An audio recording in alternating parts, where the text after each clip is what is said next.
Assalamualaikum warahmatullahi wabarakatuh.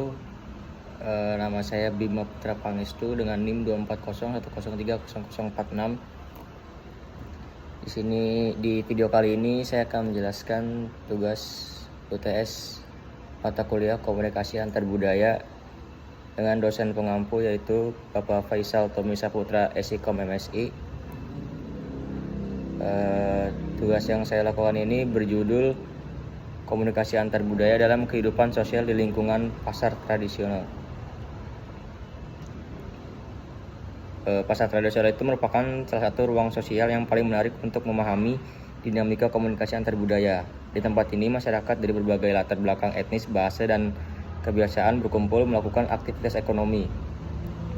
Interaksi yang terjadi di dalam pasar ini tidak sekedar hubungan jual-beli, tapi juga mencerminkan proses adaptasi sosial dan budaya antar individu yang berbeda.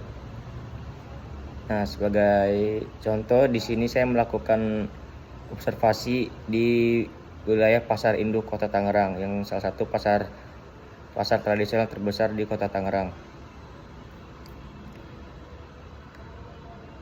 Namun perbedaan latar belakang budaya seringkali menimbulkan kesalahpahaman kecil dalam interaksi sosial. Misalnya cara bicara yang keras bisa dianggap marah oleh orang lain dari budaya yang lebih lembut. Padahal hal itu bisa saja merupakan bentuk keakraban. Kesalahpahaman seperti ini menunjukkan pentingnya pemahaman lintas budaya dalam menjaga keharmonisan komunikasi.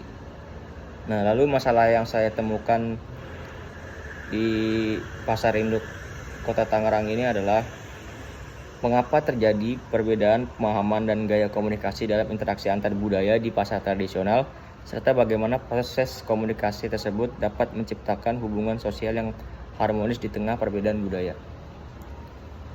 Lalu dari hasil observasi saya, berdasarkan hasil pengamatan saya di Pasar Induk Tangerang, terlihat bahwa proses komunikasi antar budaya di pasar sangat dipengaruhi oleh faktor bahasa dan kebiasaan lokal para pedagang, menggunakan berbagai bahasa untuk menyesuaikan diri dengan pembeli. Misalnya, pedagang Jawa akan berbicara dengan bahasa Jawa kepada pembeli yang berasal dari Jawa, sedangkan kepada pembeli dari luar daerah, mereka akan beralih ke bahasa Indonesia. Perbedaan gaya komunikasi ini bisa dijelaskan melalui teori cultural difference yang menekankan bahwa setiap budaya memiliki pola komunikasi sendiri. Budaya yang lebih gampang seperti Betawi cenderung mengekspresikan emosi secara terbuka. Sedangkan budaya yang halus seperti Jawa menekankan kesopanan dan pengendalian diri. Kedua gaya ini sama-sama efektif asalkan dipahami konteksnya oleh lawan bicara. Lalu interaksi sosial di pasar juga memperlihatkan adanya solidaritas lintas budaya. Pedagang dari berbagai latar belakang sering saling membantu, misalnya menjaga lapak ketika ada yang berhalangan. Hal ini tuh menunjukkan bahwa meskipun terdapat perbedaan budaya, komunikasi yang berlandaskan rasa saling menghormati itu mampu membangun kepercayaan dan rasa kebersamaan.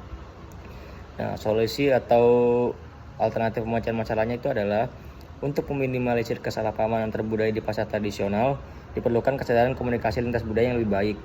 Pemerintah daerah dan pengelola pasar dapat mengadakan program sosialisasi tentang etika komunikasi dan pelayanan antar budaya bagi pedagang.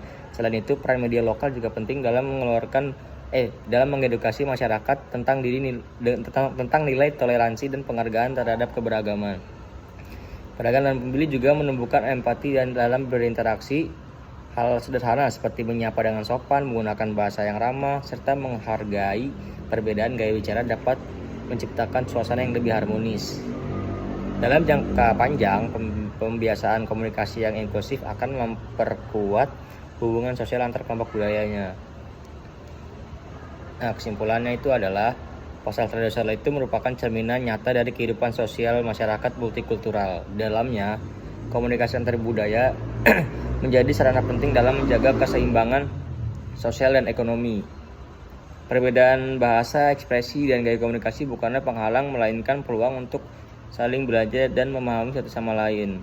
Nah, melalui observasi ini dapat disimpulkan bahwa keberhasilan komunikasi antar budaya di pasar tradisional sangat bergantung pada sikap terbuka, kemampuan beradaptasi, dan rasa saling menghargai. Jika semua pihak mampu memahami perbedaan dengan bijak, maka pasar tradisional tidak hanya menjadi tempat jual beli, tapi juga wadah pembelajaran sosial tentang pentingnya toleransi dan keharmonisan dalam keberagaman. Itu sekian dari saya, kurang lebihnya mohon maaf. Wassalamualaikum warahmatullahi wabarakatuh.